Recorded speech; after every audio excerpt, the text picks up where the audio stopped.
Bien, regresamos para continuar con este diálogo con la ministra de Educación, Patricia Salas, quien, como hemos dicho antes del corte, ya nos dio la noticia: desaparecen la carrera pública magisterial y la ley del profesorado.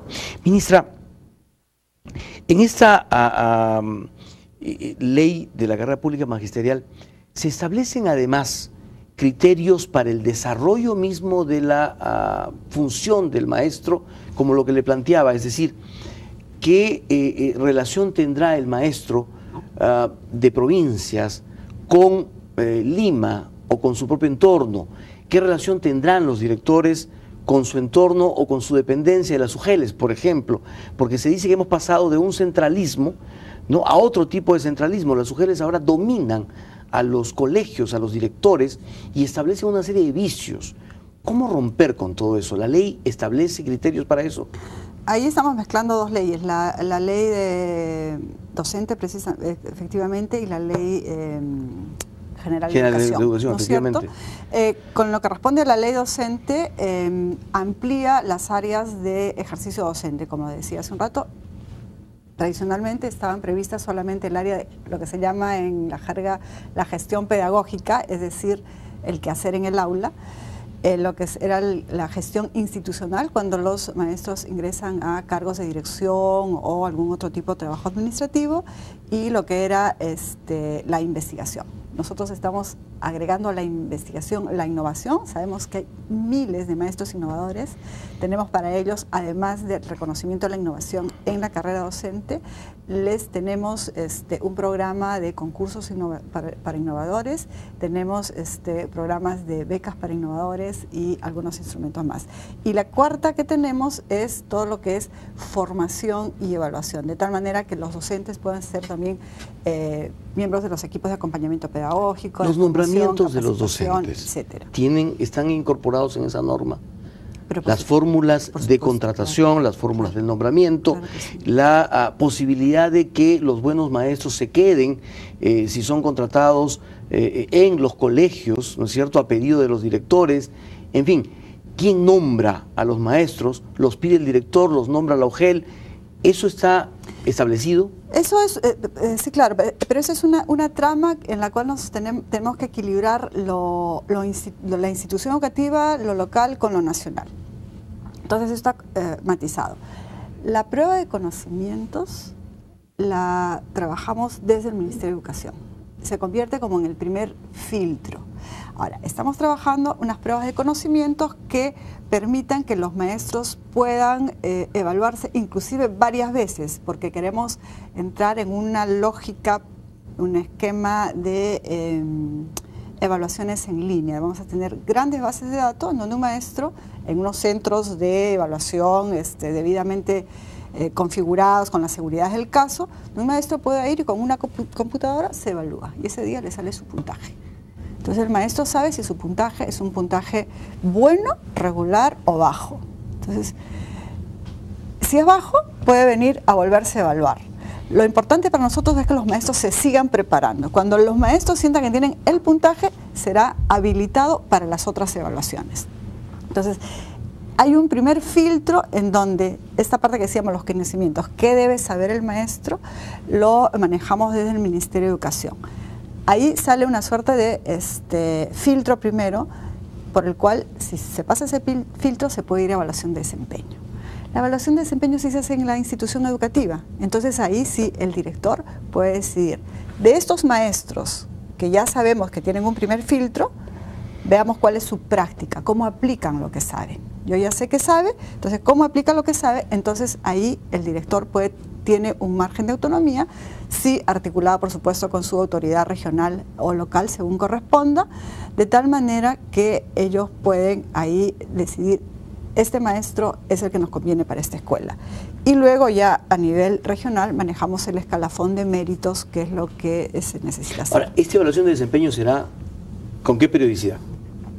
Mínimo de 3 años. Mínimo de 3 años. Mínimo de 3 años. ¿Esta evaluación determinará aumentos periódicos? Si el maestro ha tenido buenos puntajes en su prueba de conocimientos, su evaluación de desempeño, y además sus méritos y su balance de méritos y deméritos, entonces puede ser materia de un ascenso y con ello a un aumento. O sea, los maestros van a tener ya no necesidad de estar esperando como ahora un aumento general, sino aumentos trianuales dependiendo de su evaluación. Efectivamente. ¿Será automático? Me refiero al aumento, no me refiero a que es automático. No es automático. Pero si cumple todos los requisitos, se lo gana el aumento. En función del ranking, ¿no? Claro, En función del ranking. Hay un ranking y eso se establece de acuerdo al ranking, los primeros pasarán. Entonces, ahora, este aumento, perdóneme usted, simplemente para conocimiento, ¿es una bonificación el que van a dar ahora? No. Este aumento es lo que llamamos el piso salarial. Ya. Ahorita es un piso salarial que sube, por eso decimos es para todos. O sea, es un nuevo escalafón. Sí, claro. Remunerativo. Pero por supuesto. Ya. Claro. A partir de ahí ya es su sueldo permanente. A partir de ahí es su sueldo permanente y a partir de ahí cada sol de aumento tiene que ver con su desempeño, con sus méritos, con lo que hace en las aulas, con lo que logra con sus alumnos y también con la dificultad que le represente su trabajo. ¿Cómo lograr que desde las UGELes no se malogre este esquema, ¿no es cierto?, que usted está reseñando, y se empiece a manipular o se empiece a generar corrupción? ¿Qué es lo que se podría manipular? Pues como hasta ahora, ¿no es cierto?, muchos nombramientos se incorpora a gente relacionada con los directores de las UGELes o en los puntajes, ¿no es cierto?, en las evaluaciones. En el peor de los casos, que hubiera algún tipo de manipulación en las UGELes, cosas que yo espero no suceda, tenemos una primera valla asegurada, que es la evaluación de conocimiento. Entonces, ¿les permite a ustedes contrastar eso? Si en el peor de los casos, no, es que no podrían contratar a nadie que no hubiera pasado esa valla. No se podría contratar ni nombrar a nadie que no hubiera pasado esa valla. Entonces, por eso digo, en el peor de los casos en que ello sucediera, de todas maneras habría una primera valla superada, digamos, ¿no? Pero en eso lo que estamos trabajando ahora pues son los sistemas de información. Son clave trabajar finos sistemas de información que nos permitan filtrar varias cosas. Y una de ellas es el escalafón, tener un escalafón digitalizado, ¿no? El aumento que ahora se va a otorgar está en manos del Ministerio, estará en manos del Congreso. El Ministerio, por supuesto. Pero su ley va a ir al Congreso. Pasa por una ley del Congreso, por supuesto, pero yo no creo que haya congresista que se niegue a que le vayamos a elevar el piso salarial. No, eso no va a ocurrir. Entonces, pero lo que puede ocurrir es que le digan a usted que todavía es insuficiente y se requiere aumentar más. Yo creo que Alejandro Toledo ha hablado del 30%, por ejemplo. En el Congreso lo que tendremos que trabajar es con criterio de realidad de lo que financieramente es factible. En todo caso, yo le puedo decir que esto es un primer paso importante, en el cual debemos pasar un tiempo en el cual, aumentado este piso salarial, pongamos en funcionamiento todo este proceso de poner en práctica las evaluaciones, los méritos, los ascensos, y progresivamente el país, de acuerdo a sus posibilidades financieras, podrá ir levantando este piso salarial e ir levantando las escalas. De tal manera que le hagamos mérito a los maestros. Este país tiene una deuda histórica con los maestros, y es una deuda histórica que viene hace 30 o 40 años, en donde no tiene una escala remunerativa ordenada, respetuosa. Nosotros queremos producir respeto con los maestros diciéndoles, ¿sabes qué? Te pago tanto, por lo menos, ese es el piso mínimo, y por estas cosas, de tal manera que a la hora de, digamos, pedirnos cuentas, sabemos sobre qué nos pedimos cuentas. En segundo lugar, estamos buscando que, además del tema remunerativo, renovar y recuperar lo que los maestros han sido abandonados en su capacitación, tanto la inicial como la en servicio. Nos estamos lamentando y rasgando las vestiduras porque hay maestros en Movadef, y desde el 1992, que fue apresado Abimael Guzmán, han pasado 20 años. ¿Qué se ha hecho en este país por los maestros, por las maestras del Perú, para poder reclamarles luego este tipo de cosas? Es momento de que no pase un año más sobre ese tema y tomar en nuestras manos sistemas de formación, sistemas de estímulos, sistemas de acercamiento y acompañamiento a los maestros. El lema debe ser que un maestro no debe estar solo, ningún maestro se debe sentir solo en su labor de educar a los niños y a las niñas del país. Y eso es lo que viene al lado del aumento de la remuneración docente. En base a esta norma de desarrollo docente, ¿se va a negociar con el SUTEP? ¿O esta norma zanja la negociación? Y si el SUTEP la acepta, muy bien, y si no, qué pena. Nosotros tenemos una mesa de trato directo con el SUTEP. Ahí miraremos qué términos pone el sindicato, qué términos ponemos nosotros y veremos qué margen hay. ¿El proyecto de esta norma va a ser sometido a aprobación del SUTEP? No estoy hablando de sometido a la aprobación del SUTEP. ¿O a una negociación? El sindicato como tal tiene un espacio de negociación y ese espacio de negociación será respetado y lo trabajaremos. Nosotros sí dialogamos con los maestros, estamos dispuestos a dialogar con los maestros en todos los escenarios posibles que tengan que ver con el marco democrático y el respeto a los derechos. ¿Eso quiere decir que podrían también negociar con el CONARE? Con el Movadef no. ¿De ninguna manera? De ninguna manera. Lo que estamos trabajando con los maestros de las regiones que están en este conflicto es que en primer lugar puedan identificar a los docentes que son del Movadef, que están en sus dirigencias y puedan deslindar posiciones con ellos. Segundo, que puedan decirle al país expresa y públicamente que rechazan ideologías terroristas y con sus gobiernos regionales nosotros inmediatamente establecemos diálogo. ¿El ministerio va a denunciar a los dirigentes o maestros del CONARE? Ya están denunciados. 3 o 4. Bueno, más, ¿no? Pero son bastantes más los dirigentes que están conforme la protesta es un derecho. Lo que no es un derecho es tener opciones terroristas en ninguna parte. Y claramente el CONARE las tiene. Entonces, donde tengamos esas identificaciones debidamente identificadas y vistas, se harán las denuncias correspondientes. Ministra, permítame pasar a otro tema. El tiempo ha corrido. El bullying. Hay ya varios niños que se han suicidado por el bullying. ¿Qué se está haciendo desde el ministerio para evitar este drama? Tenemos 3 tipos de cosas. Primero, ya tenemos implementado toda la ley anti-bullying, el reglamento y todo lo que ello implica con cartillas de información, campañas de motivación, etcétera, que está en curso de acción. En segundo lugar, estamos trabajando en la parte preventiva. Entonces, estamos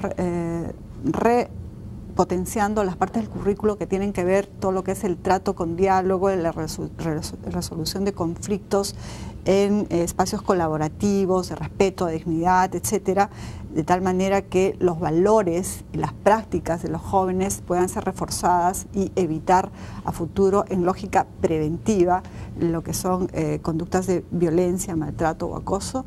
Y el tercer tramo es lo que es la atención a los casos, ¿no? Que son estas brigadas intersectoriales de atención, que es cuando en una escuela sucede un caso así, inmediatamente entra una brigada intersectorial donde está educación, salud, el MIMP y el Ministerio Público, para que no se repita, porque un niño que ha agredido o un niño que ha sido agredido, es posible que después de eso el suceso vuelva a repetirse. Entonces hay un trabajo intenso con los padres, con los maestros, con los propios niños, que tiene que ver con la reflexión, que tiene que ver con lo legal, que tiene que ver con lo psicológico, para que el tema no se repita, y una línea dedicada a eso que es el 0800 13 658, al que puede llamar cualquier escuela que tenga este tema. Y dentro de ello también estamos trabajando lo que significa la responsabilidad de los directores y los docentes en este tema. Ministra, muchísimas gracias. No quiero que se me vayan 2 temitas. Uno, ¿tenemos un padrón de quiénes son los maestros inscritos en el SUTEP? No. Yo no sé si el SUTEP tiene un padrón de los inscritos en el SUTEP. En todo caso, no es una cosa que le compete al Ministerio de Educación, es una cosa que le compete al Ministerio de Trabajo. Pero ¿no debería ser también parte de una negociación el saber realmente a cuántos maestros representa el SUTEP? La representatividad del gremio es una cosa que le corresponde al gremio garantizar. Claro, pero de repente dice representa a 300.000 y está representando solo a 100.000. Nosotros nos sentamos a la mesa de trato directo con el SUTEP en tanto y en cuanto es un sindicato debidamente reconocido en el Ministerio de Trabajo y cumple con la normatividad. Entonces, ahí nosotros no tenemos nada. Debería en todo caso corresponder al Ministerio de Trabajo conocer el padrón. Eso es, efectivamente está en el lado del trabajo. Y finalmente, ministra, ¿la Universidad Católica debería cumplir lo que le ha pedido la Santa Sede o debería luchar por mantener su nombre? No estoy en condiciones de responder esa pregunta, creo que es una pregunta institucional y que escapa a mi ministerio. Lo que sí quisiera decir es que podemos reconocer que en este discurso presidencial, por primera vez un presidente ha hablado de la importancia de los aprendizajes y no solamente de infraestructura. Es un presidente que también ha hablado de la importancia de los docentes y no solamente en una lógica represiva, sino también en una lógica articuladora de reconocimiento como actores y con los cuales tiene y quiere establecerse una forma de trabajo por la calidad educativa y también un conjunto de elementos como son cómo los chicos llegan más rápido a clases, de bicicletas en las áreas rurales, cómo mejoramos infraestructura educativa, hemos puesto más de 300 millones para 120 escuelas, cómo trabajamos en contra del acoso, casos de bullying, y también tenemos pendiente que el Congreso nos apruebe la ley para no permitir el reingreso de profesores que han sido condenados por terrorismo o por acoso. Y eso también le quería preguntar. ¿Usted está en contra de que quienes han tenido condena por terrorismo vuelvan a trabajar en el Estado? Por supuesto, yo no voy a permitir que ningún trabajador que haya estado en terrorismo o haya atentado contra la libertad sexual de los estudiantes o quien fuera vuelva a trabajar para el Estado, al sistema educativo. A mí me toca el sistema educativo. Y yo, bueno, yo por eso estatal, respondo, a eso me refiero. Sí, por supuesto. Yo por eso respondo. Es más, nosotros ya hemos entregado al Congreso de la República el proyecto de ley debidamente aprobado por el Consejo de Ministros, ha sido aprobado en la Comisión de Educación, está pendiente que lo agende y lo apruebe el Pleno. Eso es un instrumento que creo que dice claramente la posición del Ministerio de Educación al respecto. Muy bien. Ministra, muchísimas gracias por su presencia.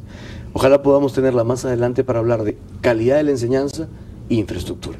Claro que sí. Muchísimas gracias por su presencia. Muy amable. Ha sido la ministra de Educación, Patricia Salas, dándonos esta noticia que saca a todos, o nos saca a todos de una duda, ¿no es cierto? Quienes se preguntaban si subsistiría o no la ley de la carrera pública magisterial, ya lo saben, murió conjuntamente con la ley del profesorado.